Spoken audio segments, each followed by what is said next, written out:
All right, sports fans, how's everybody out there doing? William Martin coming at you one more time here on YouTube with another edition of the 300 Pounds of Sports Knowledge Podcast. And it's that time of the week, folks. My key games in the world of college football. I want to take this time to apologize as I did not post this last night. However, better late than never. Now, we got a short slate of key games this weekend because it's for some teams, it's basically towards the end of the conference schedule. In some leagues, on top of that, we got some teams that are playing cupcakes or homecoming games, if you will, this week against FCS schools and so forth. But we still got some key games, some very important games that are going to shape the college football playoff outlook. Not as many this week. There's going to be a slew of games next weekend over Thanksgiving weekend, but nonetheless, here are my key games for this weekend in the world of college football.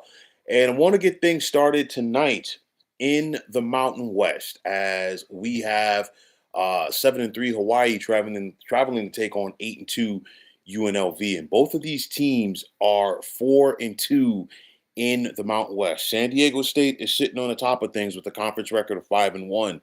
But Fresno State, Boise State, New Mexico, UNLV, and Hawaii are all 4-2 within the league. So now it's time to separate a little bit of that jumble, if you will. And of course, with that said, with so many two-loss teams right now in the Mountain West, the loser of this game is all but done in the conference championship race. For Hawaii to go on the road and get a win because they're 2.5 point underdogs against the Rebels.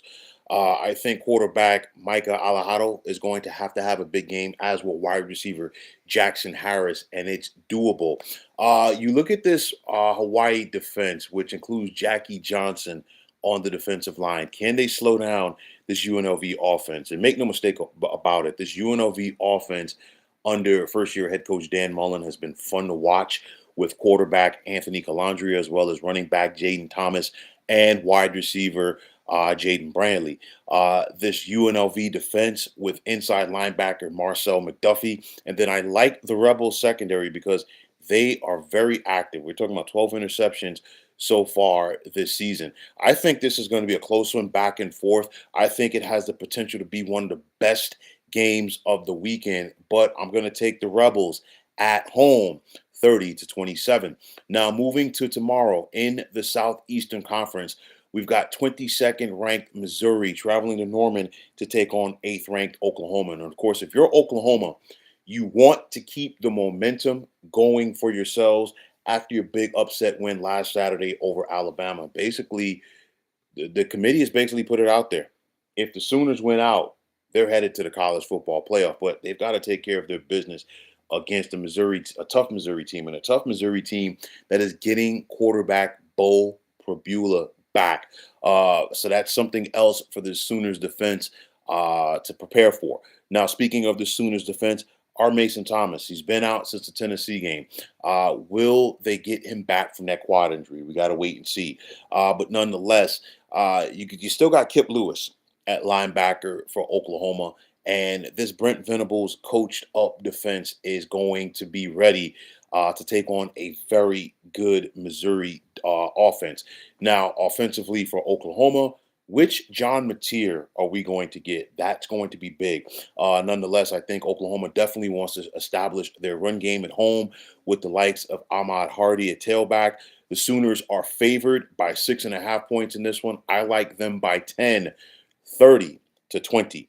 Now, in the Big Ten, it's a little bit of the old school Pac-12 in the new Big Ten conferences. We got 15th ranked USC traveling to take on 7th ranked Oregon. And of course, both of these teams have their eyes set on getting to the college football playoff. Oregon has more wiggle room if they were to lose this game than USC does. SC has one loss within the Big Ten, but they also have a loss to Notre Dame, and it's going to be tough for USC to be a 3-loss team and talk about they're trying to get to the playoff. So I think for SC to go on the road and pull off the upset because the Trojans are big-time underdogs in this, 10.5 points. Jaden Maiava is going to have a big game for the men of Troy at quarterback. I think SC needs to slow this game down, which means that they have to run the football early and often with King Miller and Wayman Jordan, and they're capable of doing it, but it's not going to be easy against this Ducks defense, which is third in the nation. USC's defense, I like linebacker Eric Gentry as well as safety Bishop Fitzgerald, and they've got to put some pressure on Oregon quarterback Dante Moore. I talked about this Ducks defense. They're third in the nation. Will they be up for the challenge against this Trojans offense? We got to wait and see. But nonetheless, Bryce Botcher and company have to bring it. USC is going to be much more competitive than I think people are going to give them credit for. I think this game is probably decided in the last 2 or 3 minutes, but I'm going to give the Ducks the slight edge at home, 30-27. Now, in the ACC, we've got Pitt traveling to take on 16th ranked Georgia Tech. There's four one-loss teams within the ACC, and of course, we remember what Pitt head coach Pat Narduzzi said recently as Pitt was preparing to take on Notre Dame last week. They were worried about the game, but they really weren't worried about the game because guess what? They know they still have an opportunity to win their league and get to the college football playoff. But nonetheless, it's put up or shut up time for the Panthers, and it's not going to be an easy task for Pitt as they travel to Bobby Dodd tomorrow night to take on the Yellow Jackets. A Yellow Jackets team that under head coach Brent Key, they basically get off of the bus running the football with quarterback Haynes King, as well as running backs Malachi Hosley and Jamal Haynes. This Pitt offense, are they going to have a better showing against Georgia Tech than they did Notre Dame last Saturday? That's going to be key, but nonetheless, too much Georgia Tech, too much Yellow Jackets offense. I like the Rambling Wreck at home in this one, 34-24.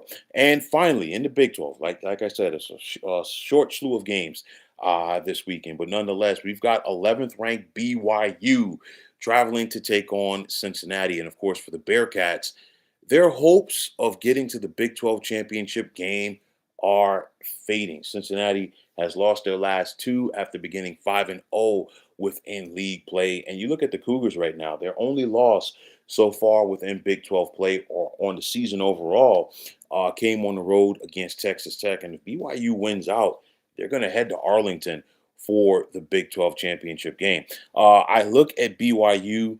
They're the more complete team. And I like their running game with running back LJ Martin. I like this defense with linebacker Jack Kelly as well as safety Tanner Wall.